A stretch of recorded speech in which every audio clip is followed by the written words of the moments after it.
Hi, it's Steve. Today we'd like to show you how to change the burner pan on your gas range. It's a really easy repair. Let me show you how we do it. Now before we begin this repair, we first of all want to make sure that the grates are cool to the touch. Once they are, we simply lift those off and then we can access that pan.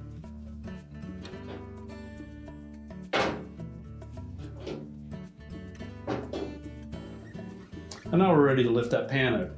Now with the grates removed, we can next lift that pan out. Now on the left hand side, we're going to lift the back of that pan up.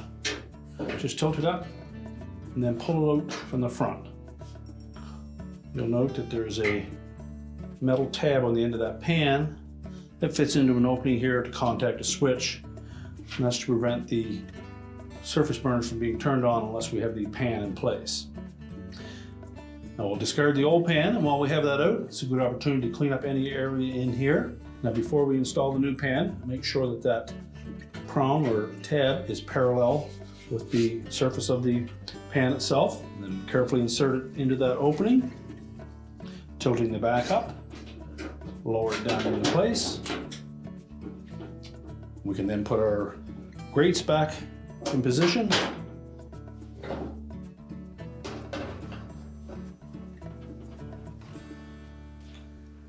And our repair is complete.